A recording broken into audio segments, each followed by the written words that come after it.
When did you have long hair? 70s? In the 70s while I was growing up, Yeah. especially when I went to college. Mm-hmm. I had long hair and I would feather it back with What my does it comb. mean feathering back? Feather it back, it was parted in the middle, and after it would dry, I had like little wings that went up. You got to Google that look. Okay. That was a good look back in the 70s and 80s. What happened? What made you go with the widow's peak? I think it was age. Yeah. I don't think I could grow it to the side anymore. Yeah, probably not. And it gets a little wild, so I decided to go shorter. That's fair. But I did your look for a while. My look. Yeah, back in the 90s. Yeah. I did a little gel in my hair, pushed it back. It worked. I think you should start doing a little gel right in the Like tip. a little just flippy? one. Yeah. A little flippy? Just one flip. Yeah. I think it'd add some texture to it. I think so, yeah. But Pop Pop's got the hair. Pop Pop's got good hair. At 91, he's not, even close to losing it. Yeah, no. He's Hopefully I got that hair, not the bald side. not the gallow side. I mean, that means Billy and I, one of us, are going bald. Well, so also, I don't know if that's true because Nana's father was a cue ball. okay, and you turned out fine. And I turned out fine. Although Uncle Timmy is a little, balding. Yeah. Hopefully he doesn't watch this and see that I said that because he's very sensitive around his hair. Yeah, I don't know if I could pull off the bald. No? I kind of like the hair. It works for me. It does work for you. Yeah. But I remember I was thinking the other night when you had black and your salt and pepper, and you're like, we were going to soccer, and you took off a gray, and you're like, put it in your sock for good luck. And you're like looking, I'm like, now you can I'd be pulling it out in clumps. Yeah, it's a good look though. Well, thank you're you. a gray wolf. Yeah, no doubt. Yeah, but so back in the 90s or 70s, I want to hear your what got you. So you were growing up with it dead. I know we just had it on. So what got you into that? I started listening to the Grateful Dead when I went to Morristown Baird. Mm-hmm. They were from walks of life that liked the Grateful Dead. And I started listening. I wasn't a big fan, but then my freshman year, I lived with the Deadhead. Okay, of college? Of college. At Penn State. So at Penn State, Mount Alto campus, my freshman year. And he was really into the Dead. And that's all he had was tapes of Grateful Dead shows. So he really ruled what we were listening to. So it just kind of wore on me. Yeah. Then I put it down for a while. And then back in the 90s, when Sirius Radio came out, then I could plug into that. Yeah, I love it. You would rip it all the time when we go to tournaments and stuff. Well, that was part of my playlist, no doubt. Yeah, no, that was a lot of it. I'm like, what is this? And then now I'm like, it's pretty good. They jam. I like how they play the musical aspect. I mean, whether it's the guitars or the organ or the keyboards or the drums. I think they're very talented. And yes, there is a mystique about the Grateful Dead that a lot of people follow, but I went to a show with Mom, not partaking in the activities that go on at a Grateful Dead, concert. Fair. Yeah, she didn't like it. She didn't like it. She didn't feel comfortable. I mean, it's a different cast of characters. Yeah. Right? I mean, everybody, they're dancing, they're spinning around and kind of, doing what they do, whether they're drinking, smoking, or tripping, and yeah, Mom didn't feel comfortable being there. Fair. Not her scene. Yeah, not her scene. Not her scene at all. Yep. But Jerry, he practices. Did you watch the documentary yet about it? No. Oh, dude. All right, fine.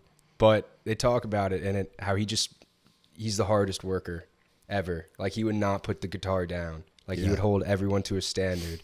And if you weren't practicing all day, like, well, you're not going to make it too far. Yeah. Which I feel like you're kind of that type of person, like all about that grind.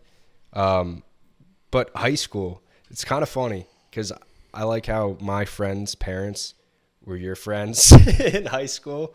I think that's kind of wild. I don't know what you guys were up to back then, but Studying studying all the time. all the time. Yeah. All the time. Because you were a 3-sport athlete. Yes. Why wrestling? It seems kind of like a fruity sport. You And know, leotards just wrestling each other in the I ground. mean, I could see that. Yeah. Yeah. We didn't wear leotards. Oh, no? We just wore the singlet. Some thongs? Which was a little bit more, not Yeah. appropriate for rolling around on the ground with Fair. a guy. Yeah. But I chose wrestling. In Parsippany, when I grew up, it was huge. Mm-hmm. All the cool kids wrestled. You had to be tough. And in Parsippany, wrestling was it. It was kind of like the colonials of sporting, I liked it. Yeah. I liked it. And I never wrestled at Parsippany because I was a basketball player. But You unfortunately, played basketball? yes. Well, how long? Probably from kindergarten all the way up through my first freshman year of high school. Well, so you shifted to wrestling after that? When I went to Morristown Baird, there was, Fessenden Field. Mm-hmm. Chip Fessenden I went to school with, and his father was my biology teacher. And they both said to me, "You look about 101 pounds. Do you wrestle? You're from Parsippany." And I said, "Yeah, I wrestled in gym class, but never wrestled." And he said, "Come out for wrestling. You'll be good." Yeah. And it was fun. We had it was a good group of people. It was a great way. You talk about going from public to a school that you don't know anybody. Soccer, I played varsity, but I wasn't really accepted, because I was taking upperclassmen's Yeah, you're play athletic. time. You're good. I used to be. I mean, you still are. You can still kick my ass. Yeah, but- and you work at Orange Theory like crazy. Yeah, but Morristown Baird we were what 30. We had 17, 18. No. 25 guys in a class, so the competition wasn't, soccer, you have to have basically 22 people. Yeah. Do the math. Fair. It wasn't really that difficult. Sure. But when I joined the wrestling team, it was a tight group because, you talk about Jerry working hard. Chip Fessenden he was like an all-state wrestler. He was really good, and he was really committed to the wrestling team. And you would go into the room, and if you were dogging it, he would jump on you, and he would wrestle you. And he held us to a standard that, I was probably in the best shape of my life, and I never pushed myself through barriers like I did because, you're on the mat. It's just you against the other guy. Yeah. And I didn't want to look like a jackass losing. Fair. So Is that where you learned your drive from? I think I was born with it. I think, when Pop owned his liquor store, I was always the hardest worker. And, raking leaves in the backyard, with Aunt Leanne and Uncle Timmy.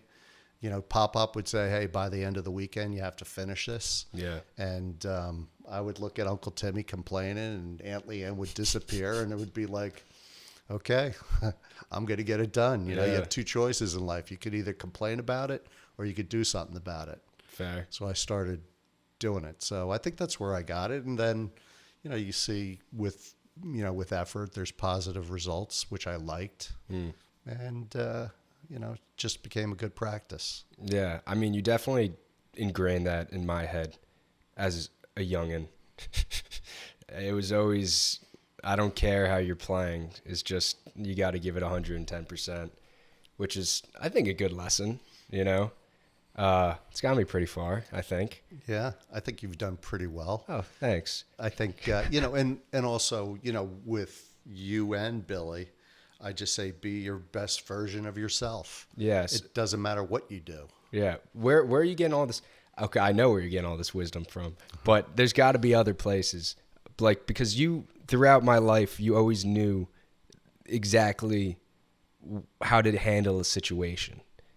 And does that just come with time or from lessons? No, I think it's, you knew we grew up in a very transformational family, right? Mm-hmm. I did EST. What is that for people that don't know? It is a transformational workshop where you basically look at who you are, what stops you in life, and it helps you get through the barriers, and the conversations you have in your head. I'm not good enough, and this is why, blah, blah, blah. So I had exposure to that. You go through life and you have life experiences, and you kind of put it all together, and that's where I've learned a lot of things, and so it's just easier to kind of look at things, and we could all be the victim. Why me? How come? Or you could say, okay, it is what it is. What do I do next? And that's what, both Mom and I would always, we don't care what you and Billy do. Just as long as you're passionate, you go for it. You're not afraid of failing. Everybody's afraid of failing. I'm still afraid of failing at, 58, but you can't let that stop you. You got to work through it. So that's what we try to instill in you and Billy. Yeah, it works. But what do you? 'Cause not everyone has like homes like that are very supportive. For people, like, where else can you get these less? I'm trying to think of a good way to word this, but where do you learn this if you don't learn it from your home? Because a lot of people don't have a great home environment to grow up in. That's tough, right? Yeah. Because if you look at all the poverty, you look at generation after generation. You've gone down to Kentucky, you've done the mission trips, and even bridges to New York. Yeah, go into Newark, right? And you see the same thing, generation after generation. It's hard. Yeah, I'm moving this closer. Oh, there we go. I can hear your voice. How's that? Oh, so good. Is it good? Oh, perfect. Thank you. But generation to generation, it's difficult to escape the same routine, especially it's a poverty cycle. Yeah, when they don't see that there's a better way, and that starts, I think, for me, it starts up here. Mm-hmm. And if you think that you're defeated, you're going to be defeated. Yeah. There's no escaping that. I was very lucky. I grew up upper middle class. Pop did well in his business, and I was afforded opportunities. And I think that between what was going on at home with Nana and Pop doing transformational work, having family meetings, talk about those family meetings. What was up with it? Did you enjoy this? No. Yeah, absolutely not. Could you imagine? Well, we did it once. Oh, that right? Wasn't fun. That was a pretty shitty family meeting. What was that like? Do you think it was actually beneficial though? I think it was. Okay. Because there were things that you carry around, right? You're upset about something that happens 5 years ago, mm-hmm. and the family meetings gave us an opportunity to just talk it through. Did he have a bell or something that he would ring for you guys to gather around? No, Nana would say 3:00 downstairs, and we'd be like, "Do we have to?" And it was uncomfortable. I remember, getting stomach aches prior to going down there because, you would have your chance, and nobody could interrupt you, and they had to respect what you had to say and not make you wrong.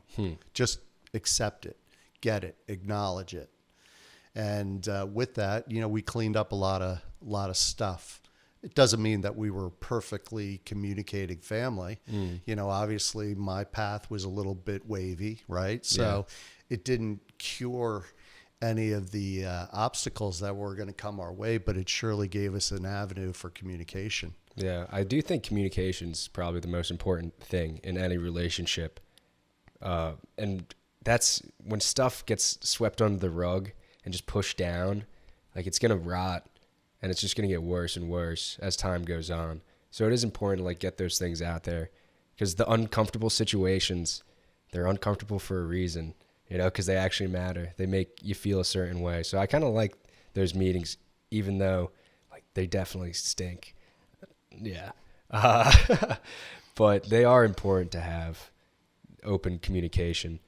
But so when you went to the forum trips too, right? When was your first one? The first time I did the forum, I was 12.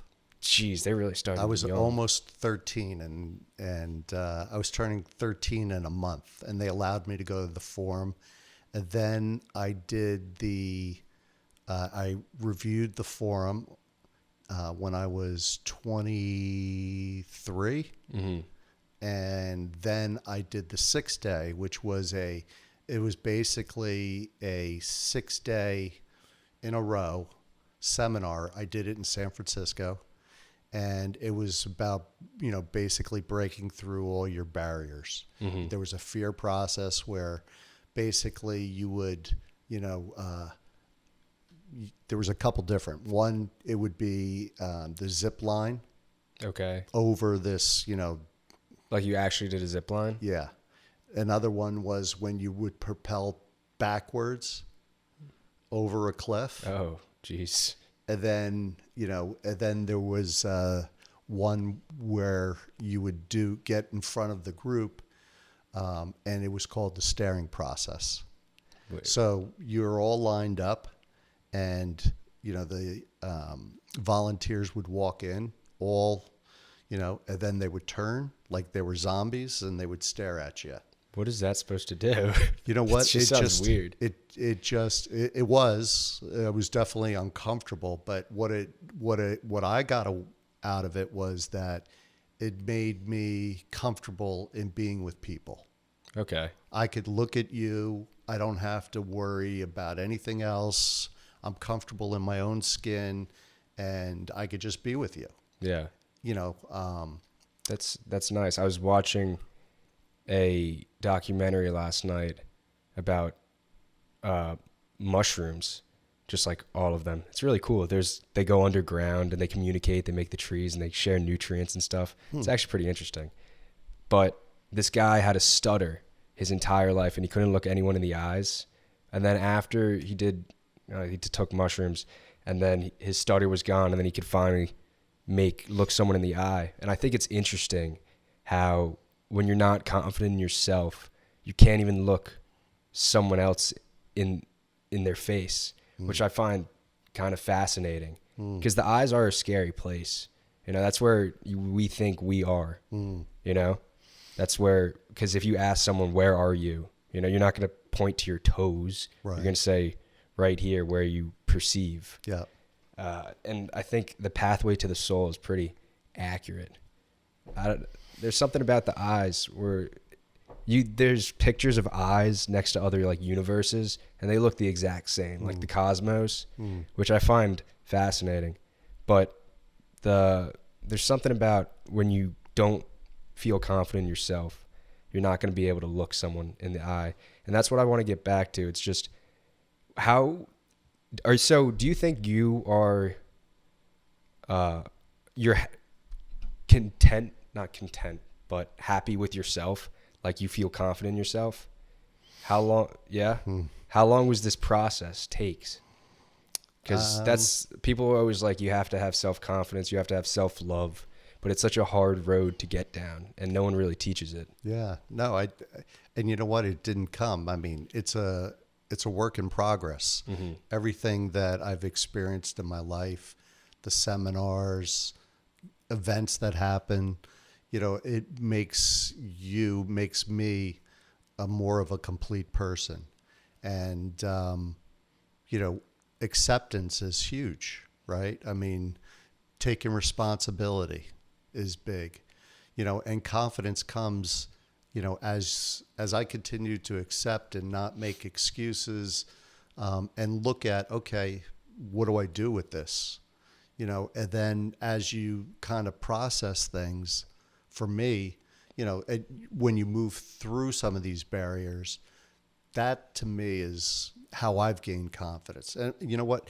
And some people, they perceive themselves as being extremely confident, right? We know people that could walk into a room, that could talk to anybody who feels comfortable. I wasn't born like that. I really didn't feel comfortable. I didn't feel comfortable with myself and, the voice in the back of your head. And I've had to work through that over my life, but how do I feel today? You know what? I feel pretty good. I'm a work in progress. Yeah. But I think I act, and, integrity for me is a big proponent of who I am. So what do you mean by integrity? Just being honest in every aspect of your life. Mm-hmm. Not lying, not trying to portray myself something that I'm not. Just I am who I am. Yeah. And the hardest thing for me was, everybody, or at least for me, I was always concerned about what people thought of me. Mm. And now I'm less concerned with people think. And it's not because I don't give a crap. It's just because I realize that other people's opinions about me are their opinions. It doesn't validate or invalidate who I am and what I am. But I know that I'm a good person. I'm a good father, I think. Yeah, I think so. I'm a good son. Yeah. I'm a good sibling. I'm a good friend. I try to give to people, random acts of kindness. Yeah. Right? Yeah, I know. I remember my first day of freshman year, you drove me to school. And I think the first thing, you were dropping me off, and you said, I don't remember what I was worried about. Well, it was a new school. That was probably what. But you're like, you don't need to worry about what other people think of you because they're too worried about themselves. And I was like, yeah. Or it was something like that, right? Do you remember? Profound. It was profound. I still remember it. But it's true. Everyone's too caught up in their own bullshit to care about yours. Yeah. But that takes a while to figure that out, right? Yeah. Because, I was always like, I was the most important person, right? Everybody's looking at me. Mm-hmm. And the reality is nobody gives a shit about me. Yeah. That's fair. So how did you get through that? Just with time? Time and events of my life that kind of pushed me in that, way of thinking, Mm-hmm. I wasn't comfortable with who I was. Why was that? I think I was born with this, I'm not good enough, mm-hmm. Conversation, in the forum you talk about, what led to that type of thinking, because I'm not unique in how I feel, right? I mean, most people have some type of fears or upset about who they are, and that's just reality. It's what we do with it.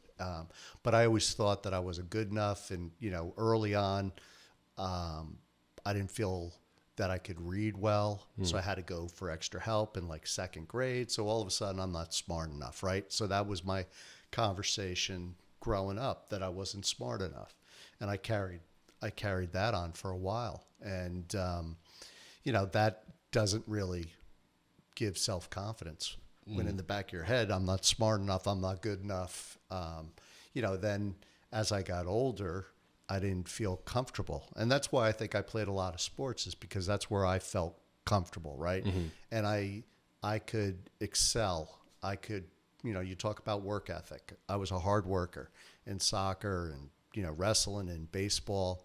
I would work harder than anybody. Maybe I wasn't the most talented, but I worked harder than everybody. Mm-hmm. And, the thing I was trying to hide is, and show everybody I am good enough. But I didn't realize that, until you kind of reflect back and you say, okay, why was I the way I was? And, mm-hmm. Now I could recognize, why I did things the way I did. Yeah. It's interesting. No, it is. Our childhood, I wish that was a subject in school, because it shapes you who you are and makes you act the way you do in love, in relationships, in just how you treat people. But we just think of it as our past, but our past creates our future. Mm-hmm. And that's why I think therapy is really helpful. Because you can go back and say, I don't like when people just be like, oh, this happened to me, and I'm just going to say, I can blame it on this. Right. You know, it's not my fault. I don't really like that attitude. But if you can learn from it and understand, I feel like you can begin to shift your perspective on things and maybe start acting in a different way, you know? Yeah. But how did you start accepting? Because that's a hard thing. It's easy to say, just accept it, you know, let go. But Yeah. that's difficult to do. Yeah. Well, I think, you know, for me, it's about my relationship with God, a higher power. You know, when I could accept that, I know that God has a plan for me, you know, and sometimes I don't like what's going on, but I know that He's got me, He's got my back. When I could accept things, then it makes it easier, right? And it's not casting blame on this or that. It's just, okay, God, I got it. You know, what lesson am I going to learn, and where do I go from here? Show me the way. Yeah. But I mean, you're doing a lot of, I mean, you know, when you think about, you know, I look at you and Billy as well. And, you know, between doing Appalachia and your connection with, you know, other people who are like that, you know, that's a different conversation than, you know, some, you know, random guy that you meet at, you know, school, that you don't have, you know, you're going in the same direction. You know, you're there for a common reason. And you believe in service, and you believe in God and being of God's people, right? And doing what God would want you to do. And that's to give back and to be generous with your talents. And that's what you guys have done. So, you know, for me, I didn't really have that growing up. But, you know, when you talk about when it was, I mean, it was later in life. You know, I went through college. I struggled, you know, acclimating myself into the work world. I didn't feel comfortable in my own skin. You know, I didn't study hard enough. I wasn't in the right industry. I didn't make enough money. I mean, all the stuff to validate I wasn't good enough.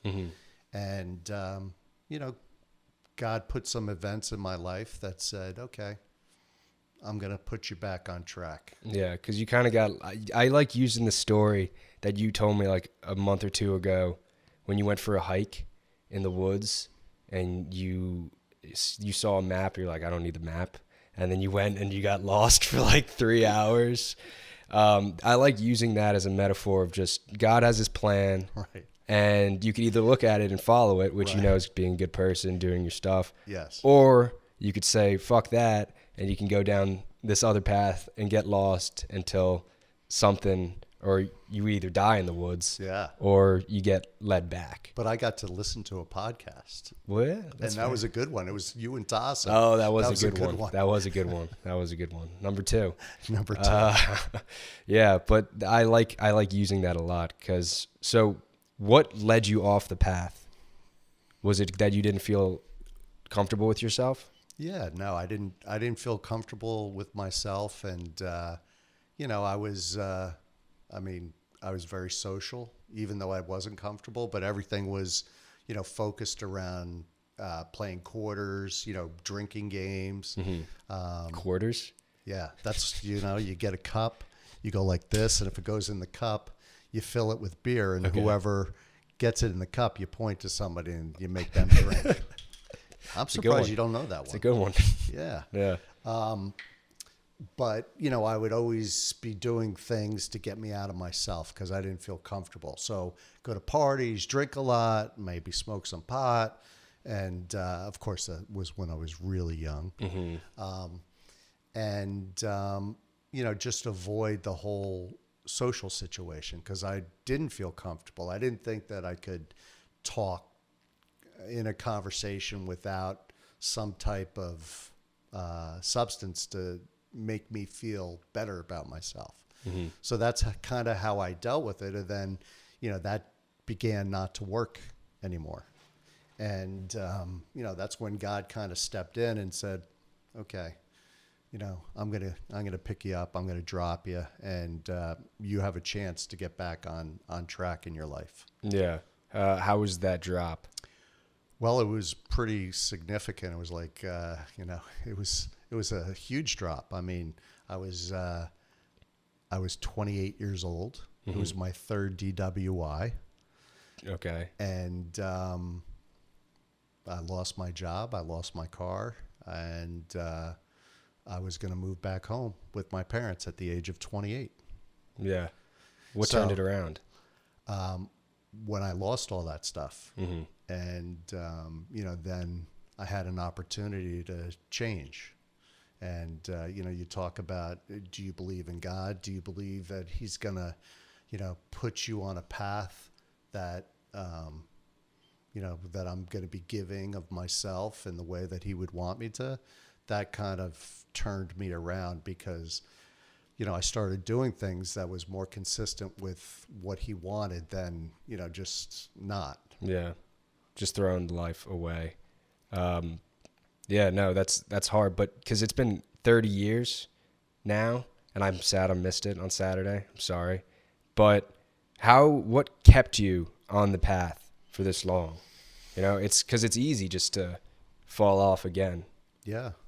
I was, when I lost my job, I had the opportunity to go to rehab, and that was an experience. What was that like?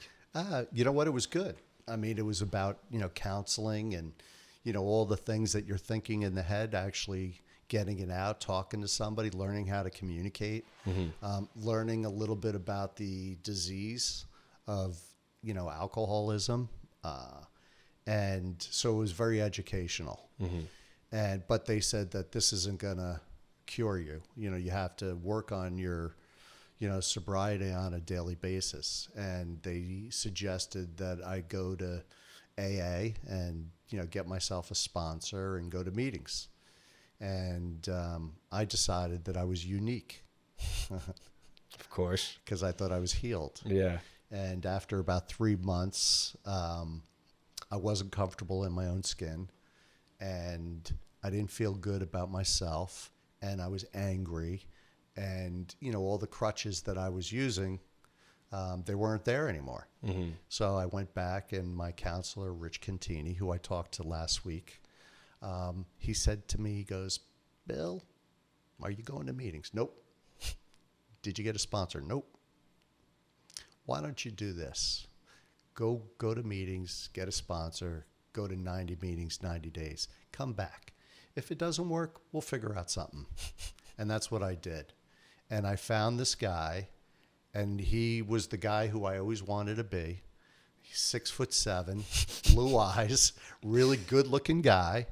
And I asked him, and he would be the guy that would shake everybody's hand. You could just tell he was like comfortable, and he wasn't full of shit. He was just very authentic in who he was. And I asked him to be my sponsor, and he helped me go through the 12 steps. And the 12 steps, I mean, when you think about a design for living, and like, how come they didn't teach this in school? I would say take the steps of whether it's AA or NA. What's NA? Narcotics. Yeah, but it's about it. They talk about alcohol in the first step, that you're powerless to alcohol, but the second step is about admitting that there's a higher power that is going to really watch over you. And then the third is, hey, I give it to him. It's his. Just tell me what to do. So it's all about, not drinking, and then get a relationship with God.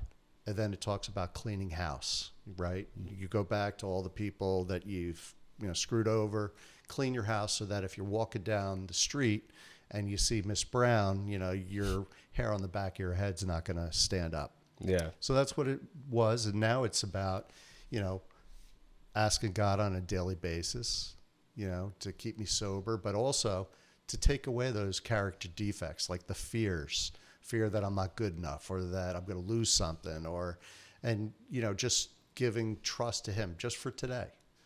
And that's been 30 years. Yeah. Because I don't know who said it or where I heard it, but they were talking about if I thought I was going to be sober for 50 years, it would have never happened.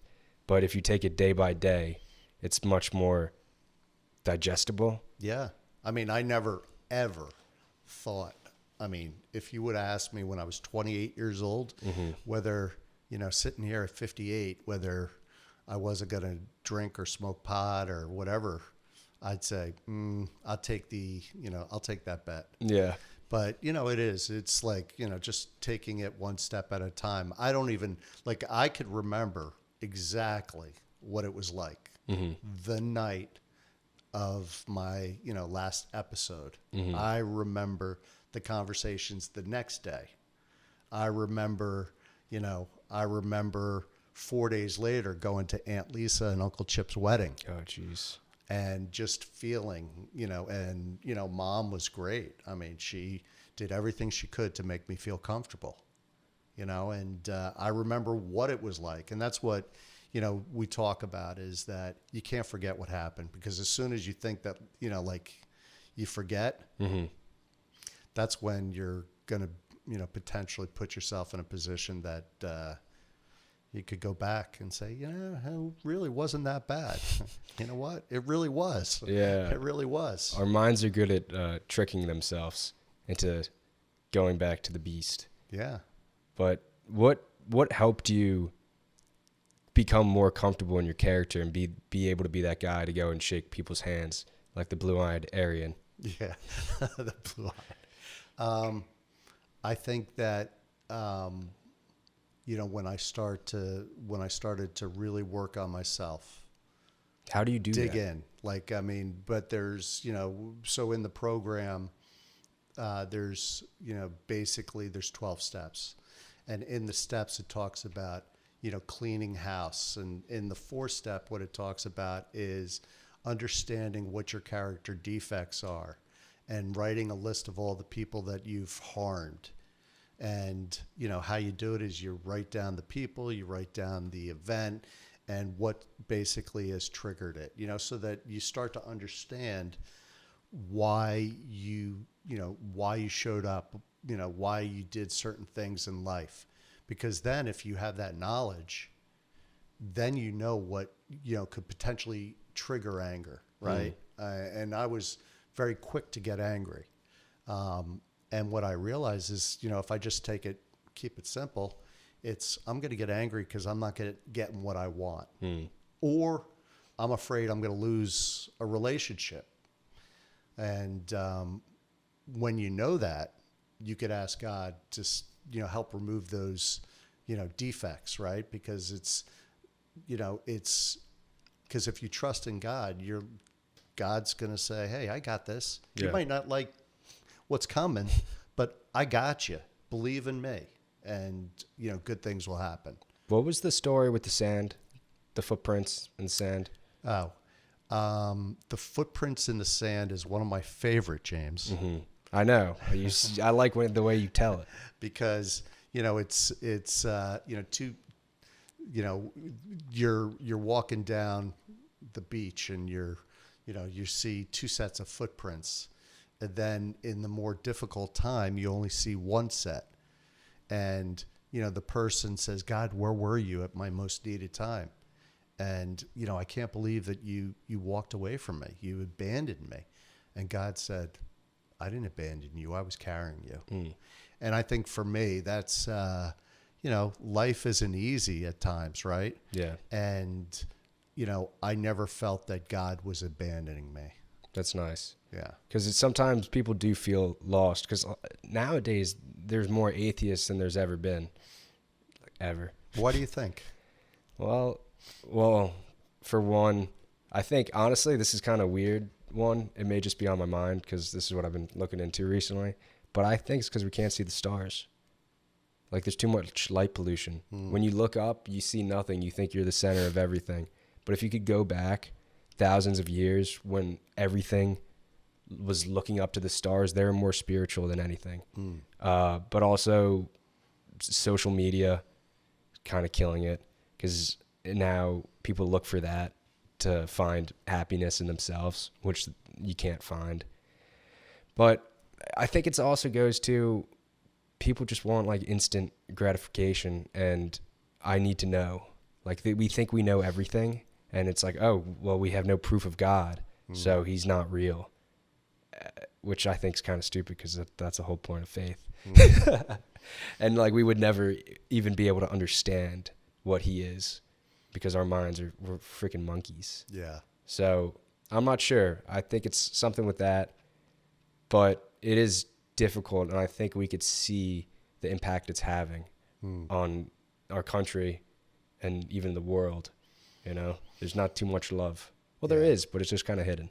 Yeah, you know what? I think, and that's why, you know, after what was going on, you know, at Morristown Baird, I remember, you know, the young boy who committed suicide, and we were going to a hockey tournament, and we were talking about it, and yeah, you never know what someone is experiencing, right? And you don't have to do anything but just reach out to people, and even if it's just a hello, or you hold the door and you say thank you, you know, that could make a world of difference for people who are struggling at that particular time.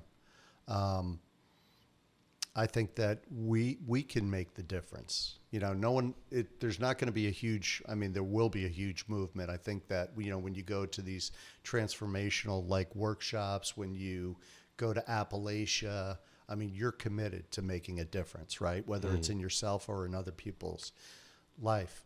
I think that COVID kind of slowed down people a little bit. And I think that things became more relevant, you know, your family, your health, you know, who you are. And I know it's kind of crazy, but for me, outside of the sickness and the death, I've enjoyed that slowdown in my life. You know, no travel. I get to work from home, which is, you know, nice, gives me flexibility. Doesn't mean that I don't work, but, you know, I could work, you know, at different times now. But I think it also, you know, gave me the opportunity to be more involved with my parents. Yeah. Right. You get lunch like every week, right? Yeah. And, you know, I mean, and, you know, so all of a sudden, you know, you think about, you know, how do you start like actioning things? You get out of yourself, you know, you go do something for somebody else. And for me, that's always helped me feel a little bit, you know, better, because when you take the, you know, the focus on what I'm not getting, what I want to get, to let me go help, you know, that's the prayer of St. Francis, right? Yeah. I think You got the card over there? I think I have it somewhere. I don't think this is it. I have it somewhere. But no, it's on my phone. I like that one. That's a good one. It is a good one.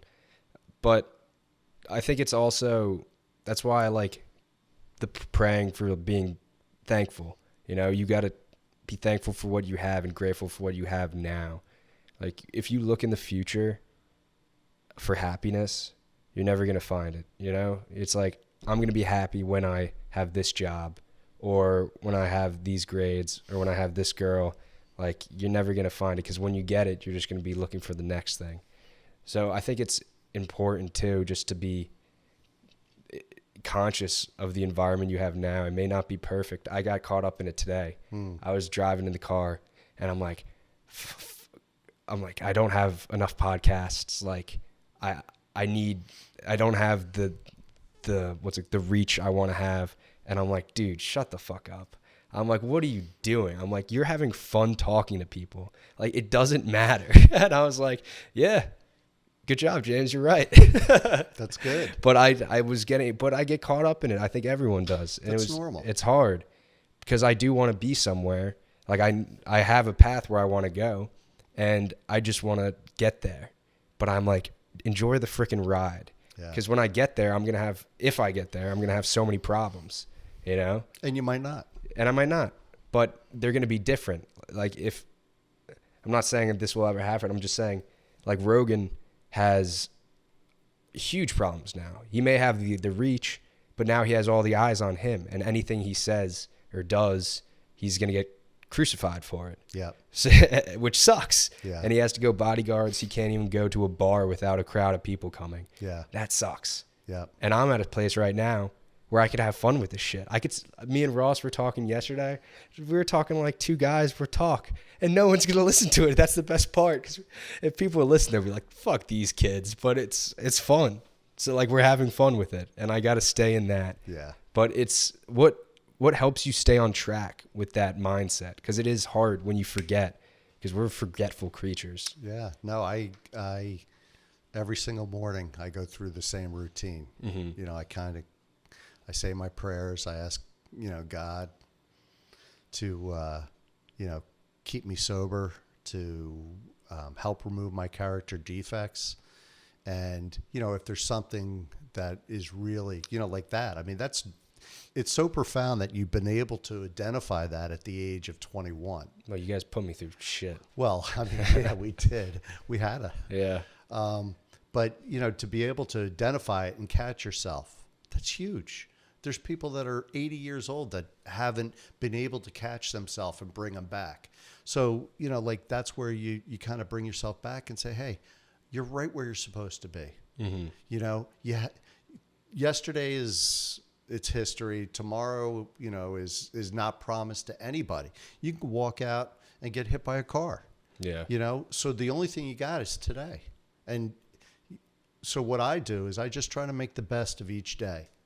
And we'll see where it takes me. I don't know. Hey, but, it doesn't mean that I don't have goals. Mm-hmm. I have goals. But I also know if I do this, this, and this, I'll have a better chance of meeting my goals. Yeah. It's like doing everything in your power to get somewhere. And if you don't get it, it's like, oh, okay. It wasn't meant to be. Exactly. God didn't want you there. Yeah. Maybe he didn't want you to, maybe he wanted you to be able to walk around and not get, mobbed by, women that are, Come on. not really dressed to the, Yeah. Fair. Yeah. No, that makes sense. It's just, I think, I don't know, Mom says it all the time. It's like, you want to hear a joke, tell God your plans, which I think's, that's a good one. it's good. Yeah. I like these little short nips of wisdom. Yep. Because it's true. If you think, like, I don't know where we're going, just long, strange trip. It is. It's been. Yeah, but that's why I kind of like this guy. Goofy. Yeah. Goofy. Because he just keeps trucking along. Yeah. He just keeps going. And I like how I got this out of the McDonald's meal, like out of all of them. It fits well. Because I got that during when I had COVID. Oh, really? Yeah. Billy and Kevin got some too. Oh, good. Love Disney. Which ones did they get? We bought a shit ton. We bought like 6. I got 2 of these, so I gave one to Billy. And I think Billy got a Mickey one, and Kevin got like a Daisy and a Donald or something like that. They're going to Disney again. They're going to Cali. That's pretty funny. That's pretty funny. It is funny. Kevin knows what he wants and what he likes. I respect that. Yeah. Got to chase it. Yeah. But so what, that's another thing I think about, because I'm always like, why do people stop chasing their dreams? And then I like, oh, when they have kids and they have to actually take care of someone. No. You think no? Absolutely not. Really? I don't think so. Okay. I mean, I think that, what are your dreams? I mean, there's all different. There's career, there's personal, there's spiritual. Mm-hmm. Who is it that you want to be? When we had kids, it didn't stop anything. I mean, it enhanced it, if anything. I mean, thanks. When you got, because, all of a sudden, you're responsible, Is it weird? Yeah, it was. Yeah. I mean, when Billy was born and they told us to take your kid and get the hell out of the hospital, Mom and I looked at each other like, what do we do? Yeah. And we were lucky because, there were plenty of, kids on Mom's side that, Mom was pretty wired into how to take care of the kid, how to bathe them, and, Oh, yeah. How do you learn that stuff? Grandma came over and stayed with us for a couple days. Mm-hmm. Kind of brought Mom through it. Okay.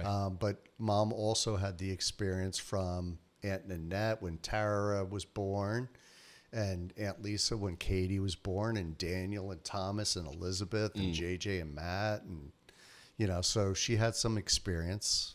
I would say she'd probably a C-. Yeah, C-, fair. Before she had kids. And then Grandma came over and, Mom was a champ. Mom, she's good, right? I mean, she knows how to handle things. She's confident in going after. She's a good mother. She's a great mom. Yeah. That's weird. You give a guy a kid, you're like, all right, see ya. I didn't know if I had the car seat, at that time. I didn't know if Billy was going to, if we hit the brakes, was going to fly and do a face into the seat. Is it weird having two little U's in the world? Well, when Billy was born, I remember waking up in the middle of the night, looking down at him and saying, what? What? Me? Yeah. I don't think I'm responsible enough to be a dad. Yeah. And it was awesome. I loved being a dad. I love being a dad. I mean, when Billy was born, I took probably on weekends, because Mom was working at the store, I would take probably at least 3 hours of footage. Yeah. So I got to convert those tapes. Oh, you still have them? Oh, yeah. They're they're old school. Yeah, the cassettes. Cassettes. Oh. So Billy would be laying on his back. Oh, he just moved. Look. But I loved it. It was awesome. It was very fulfilling. And I felt, wow, this kid is totally reliant on me. And there's no one around me that's going to come and do it. So, I think it helped me mature. I mean, not that I'm really mature now, but I think I might have regressed a little bit. Yeah. But, it was just fun. I just loved it, and my weekends were all about you guys. And when you were born, I mean, obviously, it was, Billy was 4? Yeah. And it was my birthday. It was your birthday. And we went to the doctor, Mom and I, and the doctor said, you know what, we need to induce labor because she had gestational diabetes, high blood pressure, and, you were under stress. So the doctor said, go to the hospital now.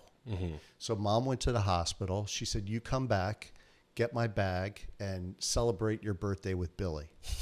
So, so Nana and Papa were with Billy at this time. I go back, we have dinner, cut the cake. Billy's 4 years old. And we celebrated my birthday because that was important to Billy. And then I said goodbye. And Billy said, tell Mom I want a sister. Oh, you bastard, Billy. Fuck you. He said he would want a sister. But, if you think about Billy's personality, right? He likes everything in order. Yeah. So he's got his mom, he's got his dad, he's got himself. And he wants a girl. Because then, boom. Yeah. Everything's complete in order. Because that's who Billy is, right? Yeah.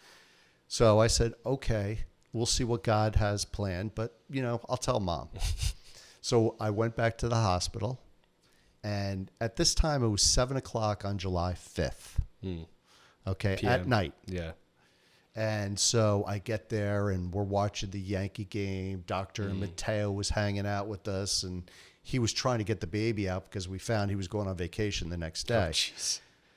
So around, I guess it must have been 11 o'clock, Mom said, as we were watching the Yankee game, well... Who were they playing? Oh, I can't remember.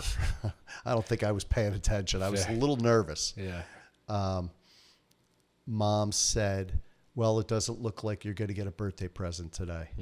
And the doctor said, what? He goes, today's your birthday? Oh, we'll get this baby out of here. Oh, my gosh. So he started cranking up the medicine. And all of a sudden, 2 pushes later, here I am. At 11:42, with 18 minutes to spare. Not bad. So I got my best birthday present I ever got in my life. Thanks. And what a gift it's been to celebrate with you for the last 21 years. Oh, yeah. It's been fun. Right? Yeah. That's weird. 21 years. You're old. I know. I don't like that. And you don't have life figured out by now?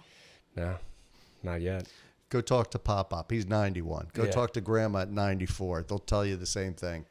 That's weird. What are we supposed to do if no one can figure out life? Then how are we supposed to live it? It's just taking it one step at a time. You know, like you said, are you enjoying what you're doing? Yeah. Okay.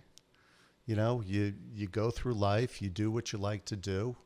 And I believe that when you're passionate about something, if you're following it and you commit to it, you know, there's going to be two outcomes. Either you'll be successful, you know, or maybe you won't hit the goal but you know what? It's all about the journey, right? I mean, it's giving yourself, going for it 100%, no matter what, just going for it.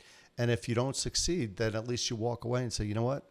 I did everything I could, you know, and that's, you know, how I take each day. And, you know, you don't know what tomorrow's going to bring. So I could set goals for myself. I could plan, which is fine, you know, but, you know, as I go each day, you know, we'll see what God has planned. And, you know, maybe the plans I have might change, you know, and, but if I trust in God and say, okay, whatever thy will is for me, it's all good, you know. And, you know, what I realize is that nobody's perfect. Nobody's got it figured out. You know, I mean, Howard Stern, right? Yeah. You know him. I know Howard. Okay. Okay. Just in case. I didn't know. He's a little older than you. But he's been going to counseling for the last 30 years. Look at him. Do you think he's successful? Yeah. So, you know, like the one thing that I realize is I can't compare my insides to people's outsides, what they have, what they've accomplished in their careers. You know what? None of it matters. We all put on our pants the same way. So I just have to be comfortable with who I am. And if I'm comfortable with who I am, that's the only person that matters, right? Yeah. So what advice would you give to someone who isn't comfortable with who they are? Like what steps can you even go about? Because like no one teaches this in school and not too many people go to the forum. Yeah. You know? You know what? Everybody has a different journey. I think it comes in time.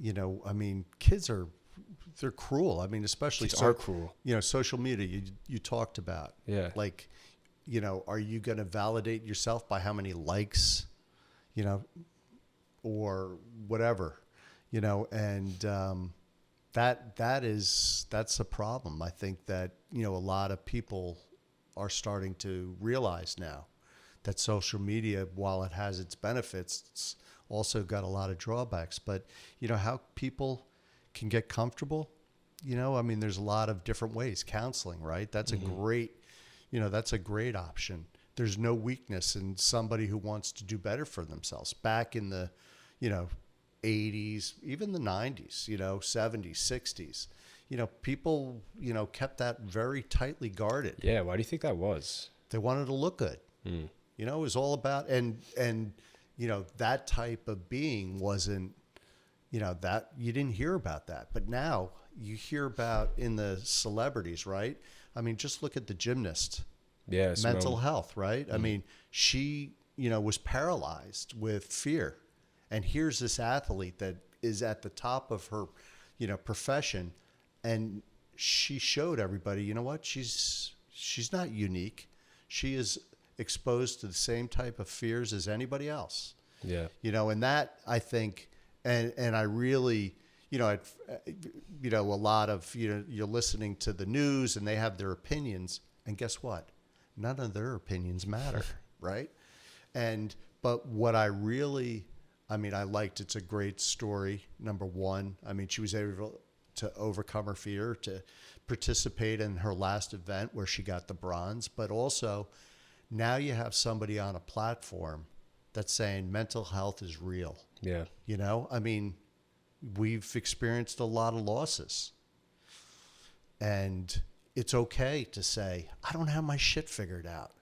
I don't, you know? And sometimes, even though I've been on the right path, I've gone to counseling over the years. You know, you go through a very difficult time. If I try to figure it out on my own, it's a dangerous place up there. Yeah, it is nice having someone with experience in that field to help guide you through a situation that you can't figure out on your own. But it is hard to offer yourself up and be vulnerable like that. Yeah. It is difficult. And I think we see it a lot in today's, especially I see it a lot in young stars, like especially these TikTok stars, because they get known young from these social media platforms, and then they hear all these criticisms from these news outlets, and they're like, oh shit, they're like falling apart. Like Charlie D'Amelio, she's like breaking down, crying from the stuff the news says, because that's the things that said you're good, like we like you. And then when they turned, all what she felt about herself changed, because that changed. Yeah. That's why young stardom's so scary, and that's why they all come out so messed up. Like Miley Cyrus, Justin Bieber, you can name all of them. The kid from Home Alone, like they're all messed up. Yeah. And I guess because it comes from, you don't find out who you are before fame takes over, and then everyone's just saying yes. Yeah, you validate who you are based on my music's good. You know, but if you listen to Justin Bieber's song, Loser, what is it? Love Yourself. Love Yourself. And he talks about it, you know, like nobody would listen to him, how he was struggling, you know, because he was so famous and he was successful, and, you know, he's making successful in his career. Right. But inside he was less than. And, you know, in that, you know, like you said before, oh, if I only just had that, I would be fine. No, you know, we talk about happiness as an inside job. You know, you can't buy a house, get a car, you know, get a new girlfriend, a new wife. That's not going to make you happy. You got to be happy first, because if you're happy, then you can go out and attract positive stuff into your world. If you're sick, you're going to attract that, you know, kind of mojo. Yeah. So I mean, I really hope that these, you know, I mean, but because of social media and you see these people falling apart, you know, hopefully they get their lives together. And then you, like, I mean, Justin Bieber, again, you know, I don't know. I don't know much about him. You know me. Yeah. Little snippets here and there. Yeah, I think he's on the news, he's a good guy, you know, now. I think he's married. He's married. Seems, I mean, but this is how I'm perceiving him, just looking and how he's acting and what you hear about him. I don't know how he feels. But, you know, when people, you know, on those platforms, when they commit suicide or they drink or drug themselves to death, you know, Robin Williams. I mean, here's a guy that was the funniest comedian. And he didn't feel good about himself. And he was sober, not sober, sober, not sober. But he didn't address mental health issues, or he didn't do enough to get himself to a place where he felt comfortable continuously. It's a journey. It's not it's not just a 3-day seminar. Yeah. And it's a journey. Once you get, like, you think you get fixed or you do this and then you stop, I like to think about it like mowing the lawn. You know, if you stop mowing the lawn, I need to mow your lawn, actually. Speaking of mowing lawns, I'll come this week. But if you let the lawn go, well, it's going to turn back into a forest. And then when you try to come back, it's going to be even harder to cut than if you just did it every week like you should be doing. It's all good. I am going to come back. Okay. I'm going to do it this week. It's okay. Before I go. But it's true. I think, but it's easy to think, oh, I'm fixed. You know, I'm good to go. But there's this cool show called Bojack Horseman. I don't know if you ever watched it. Well, probably not. It's like an animated show about a horse in an animal world. But it's so well written. It goes through his life and his troubles with addiction. And they use this cool thing where he's running up a hill. Well, he tries to run up the hill in like the second season or third season, and he like gives up. He's like, oh, this is too hard, and he quits. And then later he gets up a little further, and he's like, oh, it's too hard, and quits. But you see the same, like, little bird or something run past him every day. He's like, how are you doing this? He's like, well, you just got to keep at it. Just got to keep running. And then finally at the end of the show or something, he gets to the top, and then he just keeps going. He just keeps doing it every day. But our lives are so busy. Like how are we supposed to keep up on our mental health all the time like this when we have so much other shit going on? Yeah. You got to plan for it. I mean, that's what I do. I make sure, like I said, I start my day, talking to God, just getting myself centered, like getting myself suited for the day. And then, talking to other people who are going to keep you like connected to what's right. Yeah, that is important. The people you surround yourself with has a huge impact on how you turn out to be. Because it's hard when you're around negative people. It's hard to stay positive. Yeah. And when you're around positive people, it's hard to be negative. Right. But when you're friends with someone for so long and they can't change their attitude, how are you supposed to just move on from that? You feel like a loyalty to bring them with you. Well, you show them the way. And, you talk about hard conversations. If you have a friend that's struggling with negativity, you could, get in the right type of conversation and say, hey, you ever take a look at this? Listen to how you, present yourself. And some people just aren't aware of it because if you go back, I mean, what they're used to, how their family communicates, whatever it is, that's their learned behavior.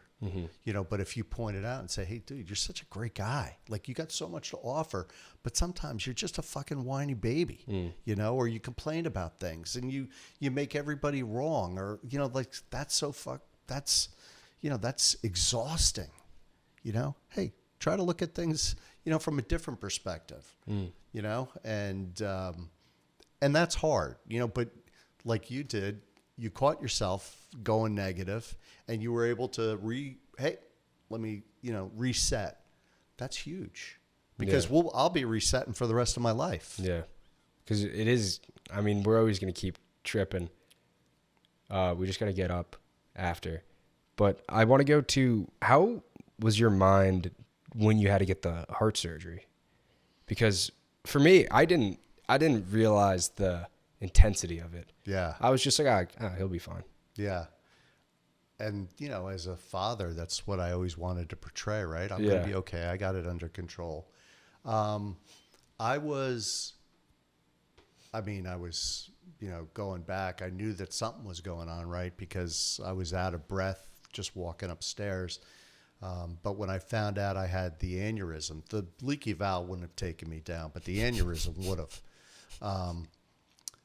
I plugged into my network. Your mom was great. I mean, very supportive and, hey, we're going to get through it. Everything's going to be okay. You'll be fine. My family, grandma, all of, mom's side. I mean, everybody was just so supportive with loves and prayers. My friends, from the program, I was very plugged in and, I felt very comfortable. I felt at ease because I knew that, God had a plan for me and that I hoped it wasn't going to be cut short. Yeah. But you know what? I couldn't control that, right? Mm-hmm. And I just had to have trust in him and the surgeon. And I remember going for the anointment of the sick with Father Joe.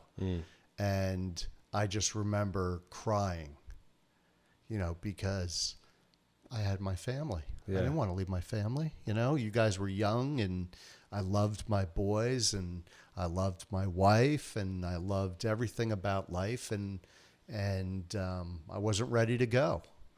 And, but I was okay. I remember going to, Max's birthday party at their old house in Mendham. Yeah. And I remember it was outside and that was on Saturday. I was going for surgery on Tuesday. And at that point, like I couldn't sit still. I was very anxious. Like I believed that God was going to take care of me, but I was anxious. And so we kept on moving. I kept on moving. And then I did okay. Monday, I had a lot of things going on. But, I spent a lot of time with you guys, making sure that you knew how I felt about you. Then Tuesday, I woke up and I had a shower and, get dressed. And I just remember going down Schoolhouse into Morristown, shitting in my pants. Because then it hit me like, oh my God, like, this could be the last time I go up this street. Or, I didn't, for me, I had the easiest job. They just, they put me under. I wasn't going to know. True. So I remember getting there and the surgeon was delayed. And, so Mom and I were sitting there and Mom was talking and said, everything's going to be okay. You're going to be fine. And I believed in that, but I started to shake. Mm-hmm.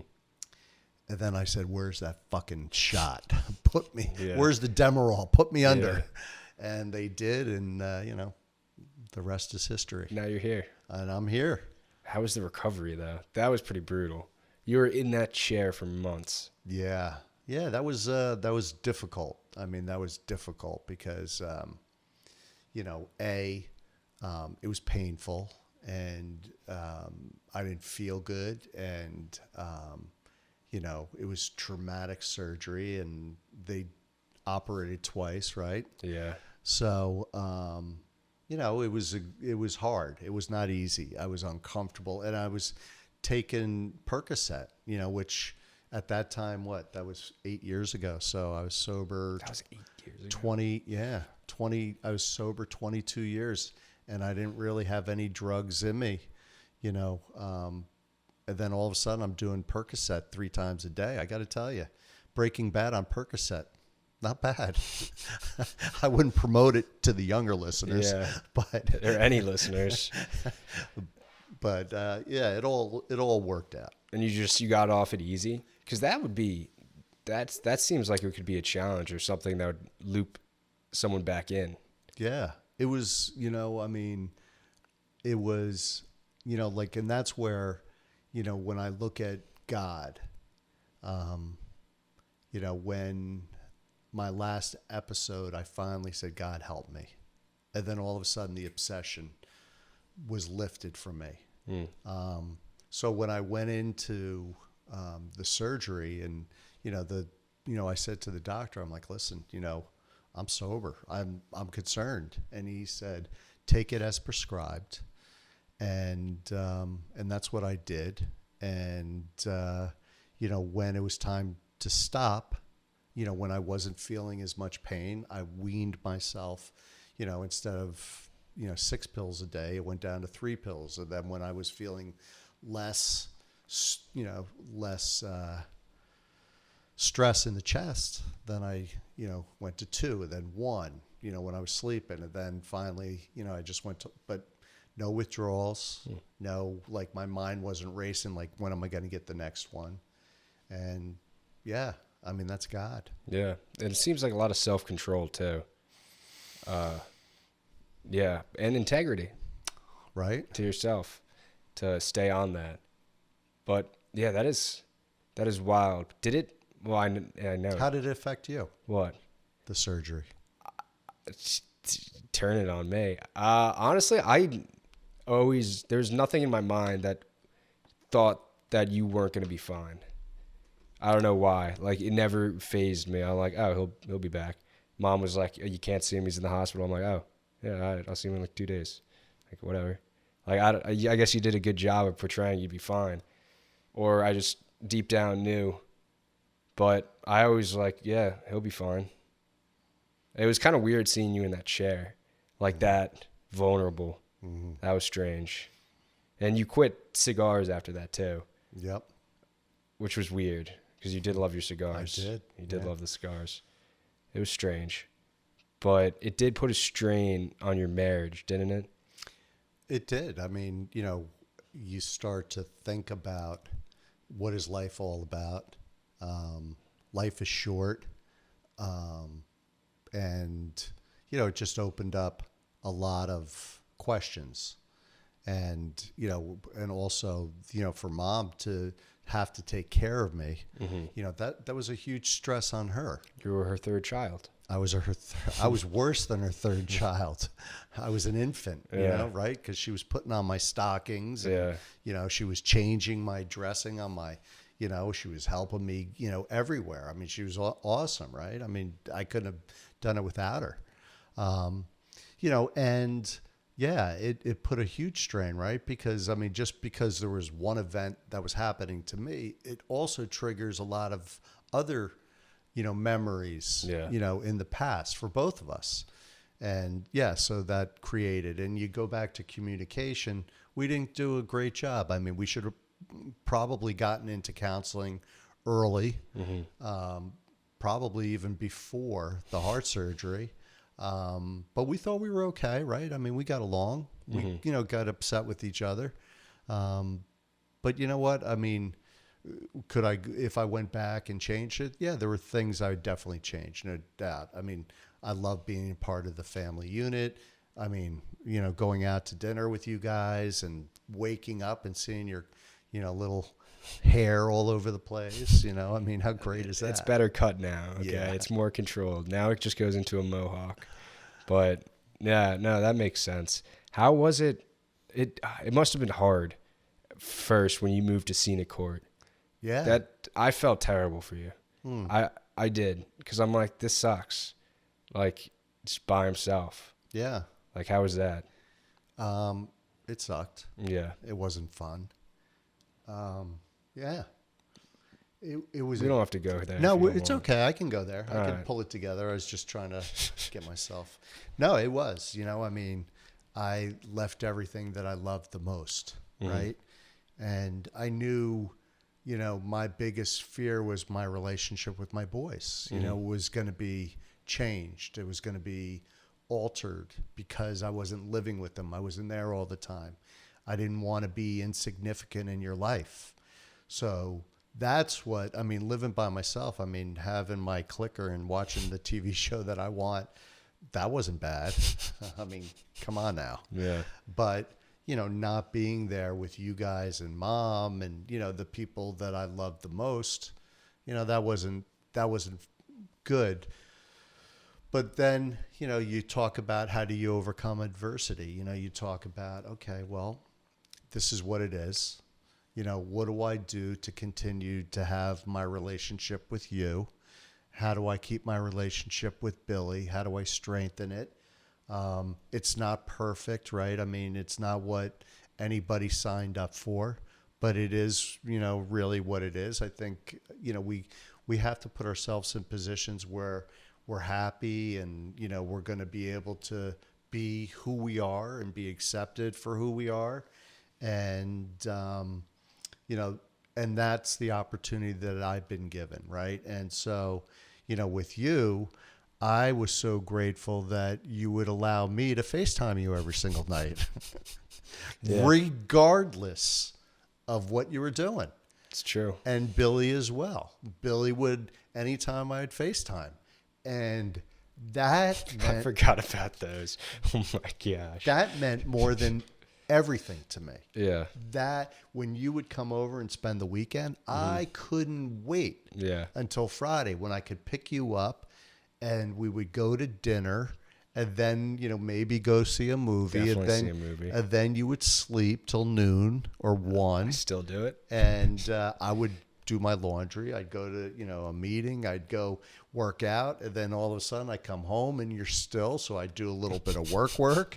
And then we'd go get breakfast and we'd hang out. And then, it could have been soccer or it could have been hockey or, whatever it was. But, for me, I'd loved having that time with you. And I really appreciated you compromising yourself to be with me. And that meant, a lot to me. And, I mean, my relationship, when we separated, Billy went off to school. Yeah. You were the one who stayed home. I was. So I wanted, to still be there make sure that I give you the emotional support, because, I could have sat back and say, oh, this really sucks for me. But the reality was I was more concerned about how you and Billy were going to be doing than myself, and that was hard. But I look at our relationship.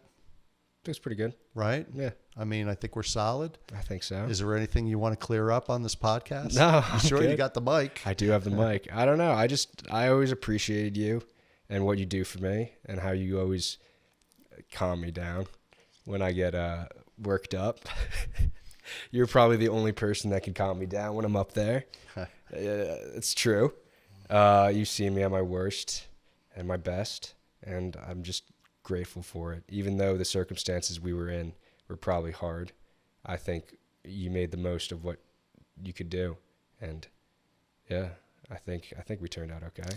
Well, when you were accepted into Morristown Baird, both Mom and I, it was before we decided we were going to separate that you applied, and then when you got in, she looked at me and said, how are we going to do this? I said, we'll figure it out. We'll make it work. And, when Mr. Who was the admissions? Yeah. Oh my gosh, I'm going in my bank. I see his face. Mr. Mitchell's. When he had Mitchell. Yeah, Mr. Mitchell. When he had the conversation with you, and then he came in, you were in the other room. He said, you got some leader here. You got this kid that is like, he's on fire. We want him to be in our school. So Mom and I are leaving. That is not what I was. All I remember from that interview is we talked about the Broncos and my fantasy team. I did not see myself as the leader back then. Well, you know what? I knew, and what did I see? I saw how you would go about, playing hockey. You were very disciplined with your schedule. You would always come home. You would go right in that back room and do your homework. Have your little snack and watch a little TV first, right? My 6 Oreos, right? My milk, right? And then I would do my work. Yeah, I did have my schedule. And then, you were the hardest worker out there. Not too good, though. Hey, listen, you were right in there, right? Yeah. You weren't the best and you weren't the worst. True. But I knew that you would give 150%. So, when you went there and you were struggling at first, that was hard to watch. But then all of a sudden something clicked. Yeah, I don't know what it was. The first year, I didn't enjoy it at all. I was pretty miserable. And then I think when I joined soccer my sophomore year, I think that really turned everything around. Because then the first year I didn't play a fall sport. Well, I tried football. Didn't make it too far. Do you still have the spikes? Yeah, I do have the spikes, and I have the practice jersey. And I don't know if I still have that massive book he gave me with the plays. I didn't even know what verticals were. He told me, I remember I was standing next to my friend George, who I just saw the other weekend. He's in the Navy now. Fell was like, all right, we're going to do verticals. And I looked at George. I'm like, does that mean we run straight? What is this? And then he handed me that book. He's like, all right, remember this for next practice. I'm like, I'm not doing this. But I had to wait till hockey season to have a group of friends, because all I knew was Teddy and Alex. So I didn't talk to anyone. All we did was play Roblox together. And then sophomore year. But you played hockey your freshman, right? Yeah, but I didn't really, because all the kids there already were friends from middle school and stuff. So they already had their friends. And I was kind of the oddball out. So I got friends with the older kids. And I was really close during tennis with the older kids, with Matt. And Fazio was always nice to me. And that's why it was so heartbreaking freshman year when that happened. Because I lost one of the only people I felt close with. Yeah. And then that kind of riled me up. But then sophomore year, I played soccer. I was with Owen, fucking hooligan. and just everything. And Emma was really, Emma Duffy, very kind to me, like invited me to parties and stuff with her and a brother who was older. And I just started from there, just slowly just making friends. And time went on, I got closer with them. And each year, my junior year is probably we were like so close. And then senior year, like this is our last hurrah. And I spent every waking minute with them. When I wasn't at your house, I was with them. I was never home. You could ask Mom. So literally my entire life was spent with my friends. And they just had such a huge impact. And it really I would do anything to be around them. Yeah. So, and that's great just to got have me friends. involved. That's great that you have friends like that fill all of your needs, right? I mean, they took you, your freshman year, you lost your brother, your dad, your house. Yeah, my hockey team. Your hockey team. I think even did we put Yogi down? died. Yeah, Yogi so dead. you had a lot of loss. that little shit. He's dead. But he loved the bacon. He did like bacon. Yeah. But you had a lot of loss, and then you found people that cared, that picked you up. Yeah, it was nice to have. They're my family, not from home. Right. So I always appreciated them for that, and we still hang out now. Yeah. Like they were over last night. It was their family. Yeah. Because it doesn't, whatever shit you're going through, it doesn't matter. Like you're with them, so it's fine. And that's what we hoped, because both Mom and I, me being a graduate of Morristown Baird, class of '82. Oh, yeah. Show up for the reunion if you're watching. They're not going to. And Mom going to St. E's, we both were afforded a smaller environment where, we did have those friends. And I still have, my friends that, we're all Facebook buddies now. Oh, yeah. Everybody lives all over the world. But, you really, in that setting, you get to know everybody really well. Yeah. And that's why it was hard graduating high school. I remember we had the talk in the car. And you're like, dude, if you're having fun in high school, like, what do you think's going to happen in college? And I was like, I didn't believe it. I'm like, no way. But it was true. Well, you were very successful. Yeah, it was fun. I was having a lot of fun. And we were the big fish in the small pond. Yeah. And then I was a little fish in a big pond. But you're doing okay. Oh, I'm having so much fun. You're making your footprint up at Syracuse. Yeah. Oh, my gosh. My friends there, too, are just like, I love them.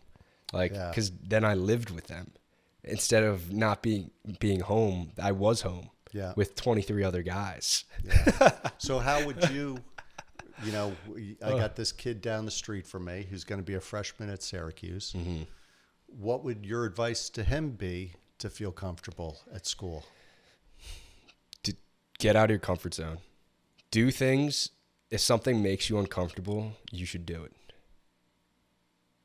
Yeah. Like, if you do what's comfortable your entire life, you're not going to have any fun. You think picking up lacrosse my senior year was easy for me?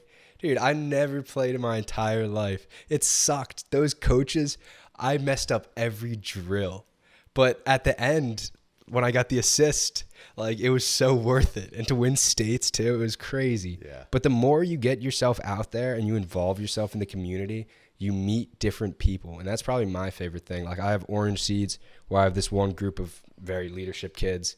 I have my fraternity, where I have another group that I love like family. And then I have my class friends who are in the same passion as me. And I do all this other Newhouse stuff. I played on the club hockey team, second club hockey team, not the first one. And it's weird at first, but everything's weird at first. So once you do it and you don't just give up, you keep trucking along, you're going to make friends. And that's like, it's scary. It really is scary going to this massive school.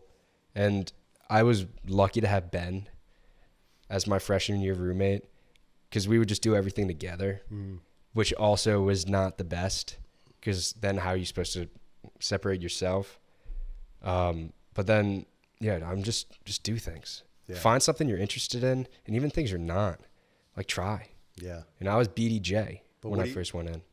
When you say just try, there's something that I think about is, if you're worried about failing and that stops you, how much do you miss? But, like you going out and playing lacrosse, Yeah. you weren't worried about looking good. No. You just I wanted was to be a past part that. of, something. And that's been my experience in life. Yeah, move that to you a little bit. Pull it to your mouth. That's been my experience, like if I stop because I'm afraid that I'm going to fail, those, like you said, those are the things you have to push through. Yeah. And if you do, good things could happen. That's and you know what? And you might fail. That's true. I remember senior year when I ran for president of the SGA, the whole time, there was one night in my room, I'm like, I'm going to quit. Like, I can't do this. Like, I'm not going to win. Like, I don't want to do this. And I was really pacing. I didn't even sleep that night. I'm like, I can't. I got to withdraw. I'm like, you know what? Whatever. I don't even give a shit. If I don't win, whatever. At least, like, I'll see what happens. And then it turned out I won. And I'm like, I guess I'm glad I didn't quit. But you don't know because it's so nerve-wracking. Mm-hmm. But you don't. The more you try things that you think you're going to fail at and you might fail at, it makes it easier to try other things that you think you're going to fail at. Yeah. Because you're just like, oh, that wasn't that bad. And Right. I was talking to my friend. We were having an experience together. And we were in the woods. And there's this stream of water. And I hopped over it. And then he was like stuck in fear. He's like, I can't get wet. I'm like, dude, even if you get wet, you could either be stuck behind this river or you could come to the other side. And the worst thing that happens is you get your foot a little wet. And then he jumped over. Like, you got to go for it. Because when you just stuck, you're stuck.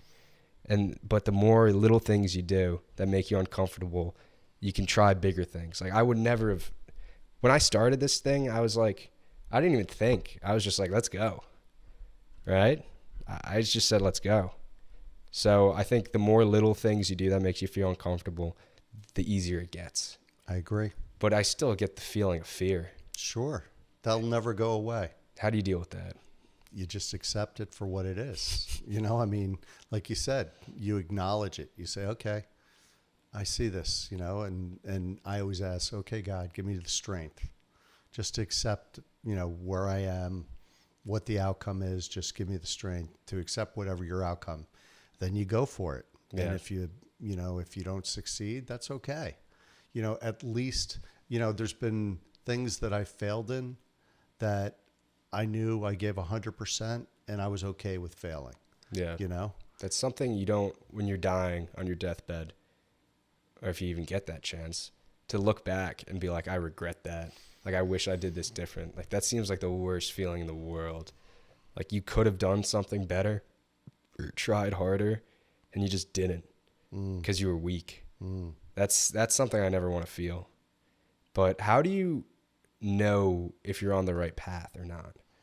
How do you know if what you're doing is what you're supposed to be? That's a good question. I gauge it by how I feel on the inside. Do I feel comfortable? Like, do I feel restless, discontent, agitated? If I feel like that, usually it's because I'm not either taking the right action or, like you said, I'm letting fear get in the way of something that I should be doing. How do you know what the right path is? I mean, no one's going to say, hey, James, keep doing these. As soon as you get to 150 podcasts, then you're going to get a job working at bar stools. Yeah. There's no guarantees in life, right? All you have to, like you said, you take it one step at a time. We're doing a podcast today. If you're enjoying it, it's all good. Mm-hmm. You do what brings you happiness tomorrow, and, when you talk about, the morality, and integrity, if you're living your life the way God would want you to live it, if you're acting and treating people open and honestly and respectful, then you're going to feel good from the inside. And if you're doing for others, that's a pretty good theory for, feeling good about yourself. That's what Jesus said. Right? Treat thy neighbors like thyself. Is that the words he used? Yeah. I think. Something like that. Yeah. Something along those lines. Yeah. That is true, though. I like that. You got to be good. Because then I think if people are content with themselves, then the other stuff starts to work itself out. Then people aren't corrupted for power or money. Because that stuff, if you're happy, you don't really need it. Yeah. There's a lot of problems, but I think it could be fixed with love. Yeah. You talk about, the sins, the 7 deadly sins, right? And that's just a separation from you and God, is letting those things, greed, get in the middle of it. And, if you recognize that and you're chasing a career because, you want to make the money, is that the right motivation? Maybe. I'm going to say no. They're false idols. Yeah. But I mean, if you say, hey, I want to be, Rogan, and I think you need to follow your heart. Yeah. I don't want to be Rogan. I want to be James. Yeah. And you know what? That's the best person that James can be. Mm-hmm. And I'm the best person that I can be. I've given up the hope that I could be somebody else, yeah, you can't. I'm very happy with who I am. Yeah. I'm very happy with who I am. That's good. Well, I like that. Let's see how. Do you want to talk about anything else? What do you got for me? What do you want to talk about? I don't know. Is there anything? I feel like we covered a lot. We did. You want to talk about your brother? Yeah, I guess we could. What do you want to talk about? Hi, Billy. Hi, Will. If you're watching this, you'll watch. You think? I hope so. He's a good kid. I know. Yeah, he's a good brother. He's in the city now. He was sending me texts. He was actually gonna go see Rogan. He sent me Oh, really? He sent me a picture of Times Square or some shit with Rogan coming to New York at MSG. Oh, it was MSG. Oh, he's definitely going. I'm like, dude, you gotta go. He's like, of course. So he's gonna go see that. I'm excited to see what he does in the future. He's a smart kid. He's a passionate kid. He's got such a huge heart, and he's smart. He's personable, likable. He's got everything, and I really like how I feel like he's comfortable in his own skin. Yeah, and that was a process, right? I mean, life sometimes throws you some detours, and I like where Billy is in his life. He seems like he's in a really good place. And you could see that, based on how people show up in your presence. Mm-hmm. Ooh, that's another thing. When people show up in your life, do you think they're placed like in your path for a reason? I do. Yeah, it does seem like that, because you need something or you're lacking, and then this person just shows up out of nowhere and it fits so perfectly. At the time it's supposed to. I see that a lot with even when I do podcasts, because I try to get people on and then it doesn't work out for like a while. Mm-hmm. And then finally some weird way it does. And then that day I heard something like the day before, which makes me want to talk about something with them that brings out something in them. It's like, it seems planned. Yeah. It seems like it's already written out. Yeah.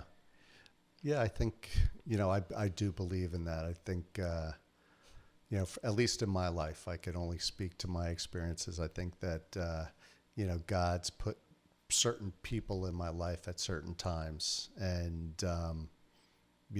I think that, I look at the lessons that I've learned through the people who I've met at the certain times that I've met them. I might not have known the significance of meeting that person or why. But, if I go fast forward and I could reflect back, then I could say, wow, God really lifted me to that person, and I think you never know when you meet somebody, and, what you think about somebody and how we all judge, right? Like, what was this person wearing? How did they talk? How do they present themselves? But you don't know what they are on the inside. And the more that I get to know people, the more that I understand, what and we could all learn from everybody. Yeah. But I believe that God puts people in our lives. like Lucy. Oh my gosh, I love Lucy so much. So much that you gave her to me for Okay. the next 5 days. I know. Well, I kind of wish she was here still, but that's fine. It makes me want to get a dog of my own when I graduate. Bad. But if you could teach everyone a lesson right now, what would it be? That's hard. I can't teach anybody any lesson. No one could teach me a lesson. Right? Okay. Well, you know what I meant. Like wisdom. Because I like going back. You always said never burn a bridge because you never know when you'll have to cross it again. Yeah. That's a good one. That's a good one. And you know, so you ask me, you know, my pearls of wisdom.